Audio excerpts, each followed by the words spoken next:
So what I want to do quickly is just get pen to paper for you and make this practical. All right, cool. All ready? All good to go? So with the worksheets, right, just for note, we're not trying to get the novel or the perfection down here. We're looking for like the rough draft, key points. This is the thing that we got to work on. And so get things into action. All right. So real quick, going back to your why. And I think for now, if you could just jot down 3 things in each, right? Why do you want your location? What are you most passionate about? What about having a new location are you passionate about? So jot down 3 things.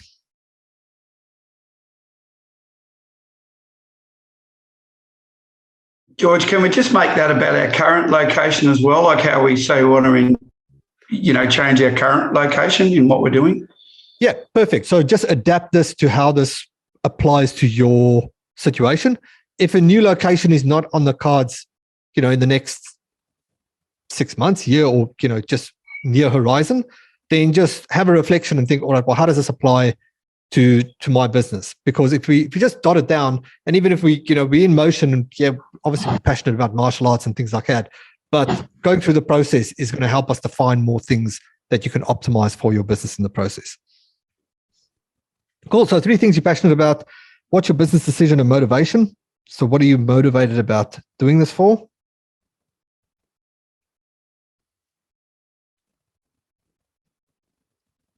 And then if you had to just take three key points and think, all right, well, what's the key steps to action? Like 3 things that you got to do now. I like to keep it simple. Raymond Aaron, old coach of mine, had this formula of minimum, target, and outrageous. Minimum is what is the first thing I've got to do? I've got to pick up the phone. It's like the simplest thing. Target is the thing that you're aiming for. Outrageous is, the big goal that you're going for. But if you just think of 3 key steps, like what is the first step you can take to get this into motion?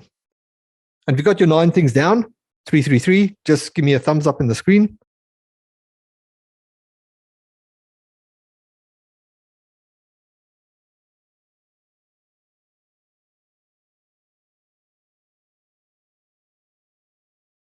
George? Yes. I seem to be mixing them, I reckon. So passion, what am I passionate about? So can you just quickly explain a little bit, like the difference between passion and business, like the motivation? Because I think I wrote some stuff down. I got them in the wrong order. That's cool. Kevin, do you want to take this one? Like what sort of things am I writing in passion, Kev?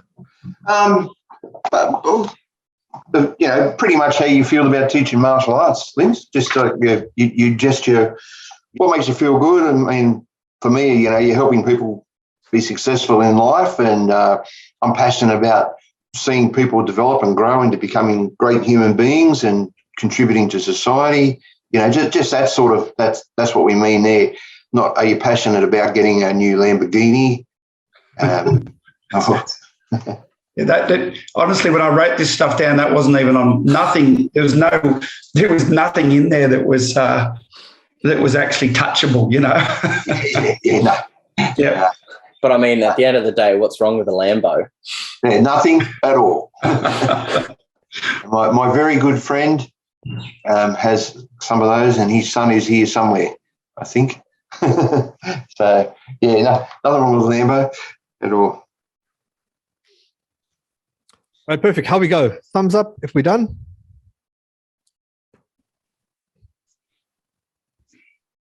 Still busy. Well, this will be the still busy sign.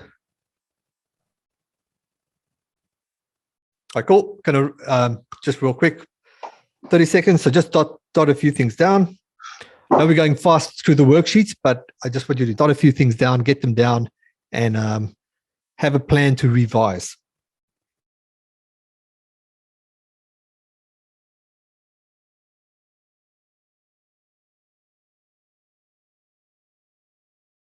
All right, so quickly go through the population profiler.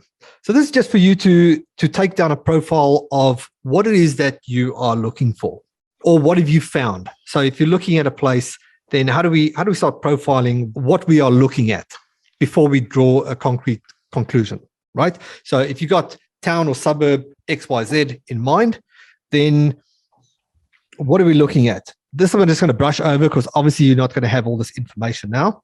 Population, average income, surrounding activities, town, suburb, residential status. Kevin brushed over this, and I just might want to just put some emphasis on this. But okay, sure. Residential status, not a fly. And I say fly in, fly out, like Perth, people live here, but they fly out. But Kevin referenced not have a fly in, fly out type of town. So if you're going to a town and people just actually work there versus live there.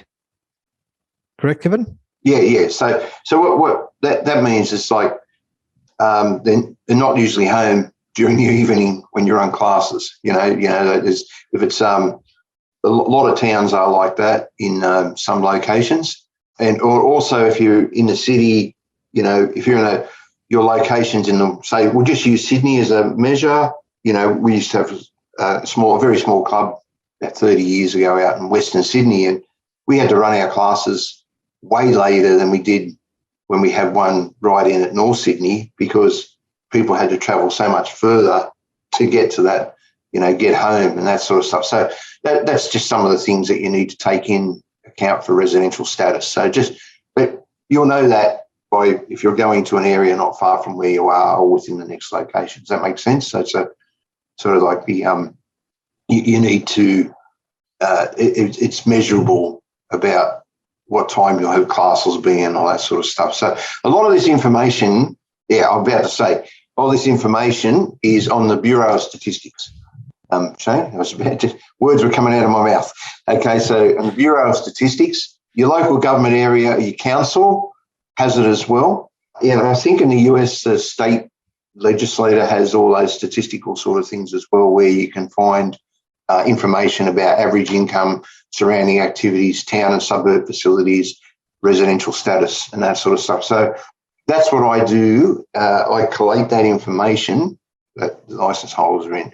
Yeah, Ross, that's a good model. That's a McDonald's model where you buy the building and lease it to them. And I have a situation of that, yes.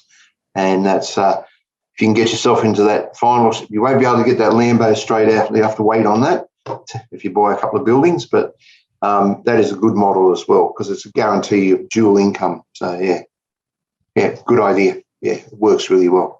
You can go to your Bureau of Statistics and you can garnish all the information you want out of there, and then you know who's in the area and what they earn and that sort of stuff. Perfect.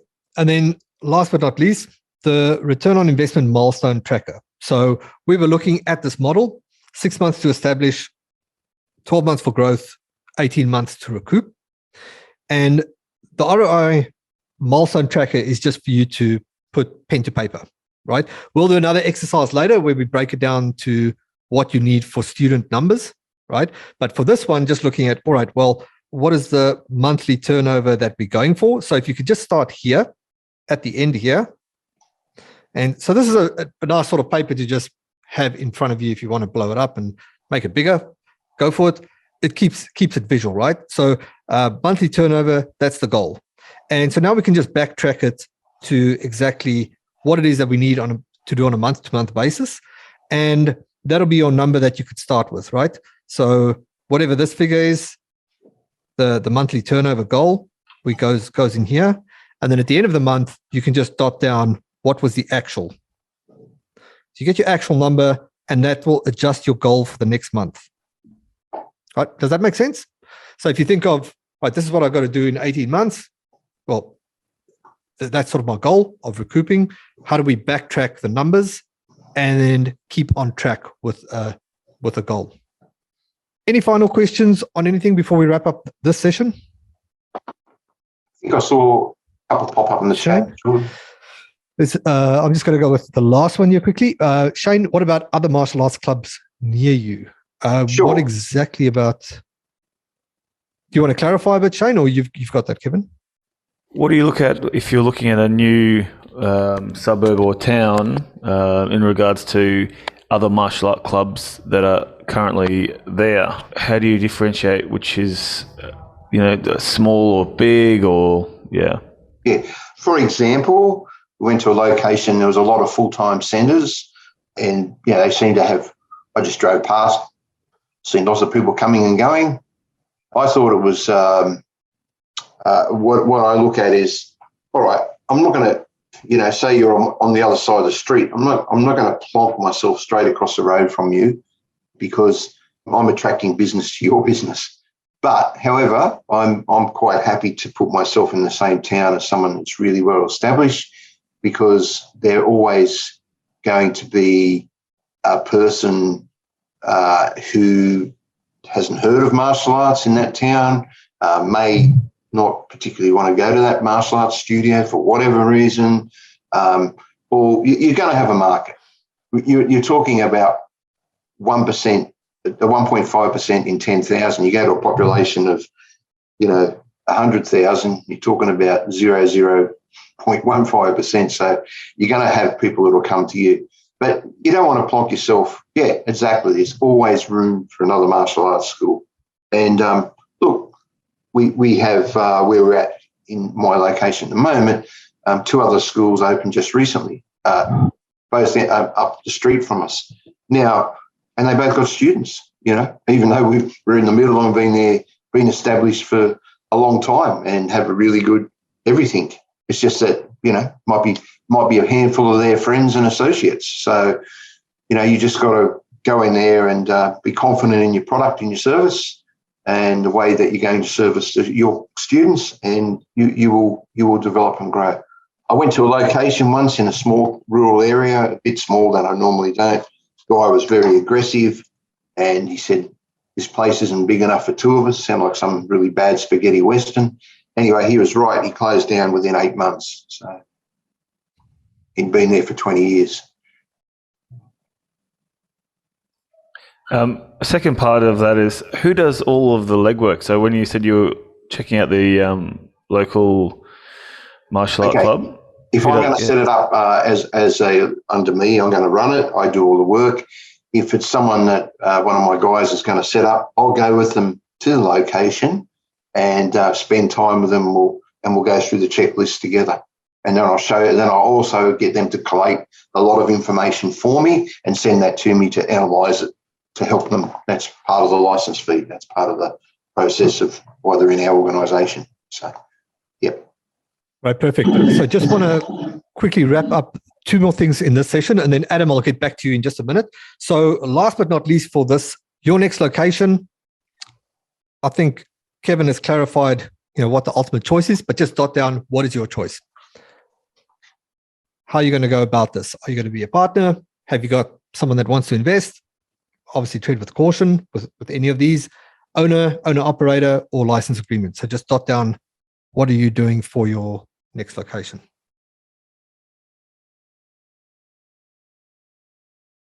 And then Adam, real quick on the ROI milestone tracker. So what we are doing is we're just saying, all right, well, what is the monthly turnover that we're going for in the next 18 months? You might get this way sooner than 18 months, right? But it just gives you a realistic roadmap to work with. So you can start with, what is the monthly turnover? What is the goal to recoup your investment? And then just work it back to, what is the monthly goal that you're going for, right? This will be sort of the total in the end. And that is the goal. I'm just writing a number there. That is what you're going for. And so let's say this month you like, all right, 5K, for example. So you're 5 short. So you can just adjust the total number of what it is that you're going for. Does that make sense? I feel like I'm not explaining that properly. Yes, no? George, so got month 1, you're saying that your actual turnover is $5,000. Your monthly turnover goal, $10,000. But I'm not actually getting you on that one. Is there something I'm missing? So the next month, so what you said we could jot down the difference. Where are we jotting down the difference? So, okay, sorry, scrap that part. All that you want to do is keep track of your monthly. Yes. Right. We'll go into deeper, and when we get into the 6-week cycle, we'll dive into deeper mechanics of that. All that you want to kind of do is jot down, this is my goal, this is where I'm at. This is where my goal, this is where I'm at. and just to keep you track over the next 18 months. You can use it for your current location. So basically, you might have a goal. You might be grossing, I don't know, just say round figures like this, 5,000 a month. But you really want to expand and grow. You need to get to 10,000. You need to do an analysis why there's a gap of $5,000, and this information coming through should help with that. Will help with that. So that makes a little bit more sense. To answer Ross's question, yes, I do license. My location is licensed to head office as well. All right, perfect. So just to wrap up this session, so if you want to go to the page 3 and at Grow Your Growth, just jot down 3 things that you need to action. 3 things that you got from this, 3 takeaways, and then we'll wrap it up for a break.